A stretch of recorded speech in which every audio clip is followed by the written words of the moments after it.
Hello! Today Sony unveiled their next big project, the next generation portable entertainment system, which is codenamed NGP, but has been named PSP2 by majority of the media. My Twitterverse literally went nuts in the morning when the amount of information started coming in about this new system that Sony announced. Everyone was talking about it. So what is involved with this announcement? The NGP is a powerhouse gaming console that is portable. It features ARM Cortex 4-core CPU and a powerful GPU, a rear touchpad, 2 cameras, one in the front and one in the back naturally, 6-axis motion sensing system, which is very similar to what they have on the PS3 controller, and also a gyroscope and an accelerometer, and an electric compass. I don't know what the compass is for, but more features the better. It also has a built-in GPS system for your tracking needs. NGP controls much like a PS3 controller. It has all the same buttons, including the dual analog sticks. Finally, dual analog sticks. That's it. You don't need more for a perfect portable gaming system. Just dual analog sticks. Yes, thank you, Sony. It also connects to the internet via 3G, Wi-Fi, and has Bluetooth connectivity. Now, some interesting things to note are the rear touchpad. That can be a touch of genius if done right, because usually the rear of the handheld gaming console is blank and not really used at all, except random camera once in a while. But adding a control option like that can introduce some interesting aspects. Of course, this all comes down to the performance and the games that actually utilize this function. It can easily prosper or completely fail, only time will tell. The new console also features a high-resolution touch-sensitive OLED screen, which is bigger than the previous PSP screens. A lot of gamers will be glad to hear that there will be no more UMDs. The NGP uses a new cartridge-based game format system, which can be totally awesome if they make it like they use those flash memory, because they can use up to 32 gigabytes, I think, or even more now with the system, and that's well on the limit of what a game is now, especially on a portable console. Battery life will be comparable to the PSP, which is good because the PSP actually lasted quite long.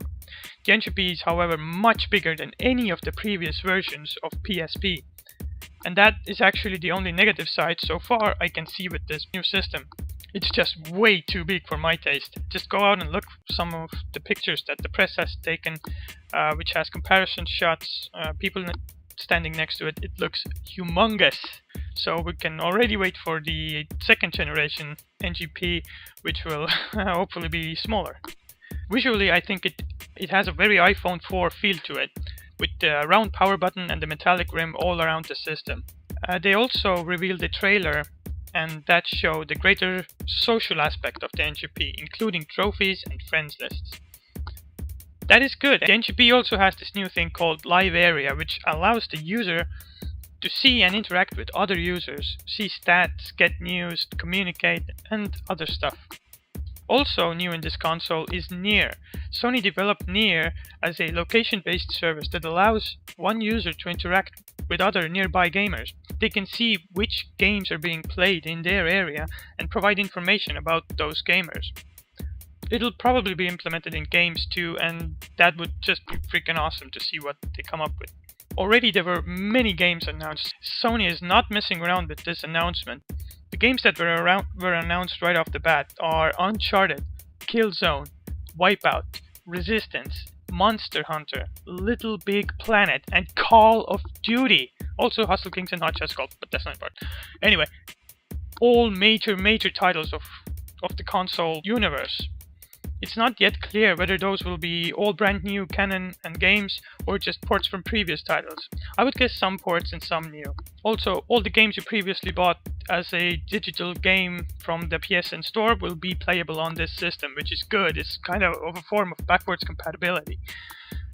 Now, Kojima was quoted as saying he would like to have a person play a game on their PlayStation 3, transfer that game over to the NGP while they're on the move, and later transfer back and continue their game on the PlayStation 3. That, I think, is just amazing. So you can continue your progress in a game on the portable device and later play it on the home console again.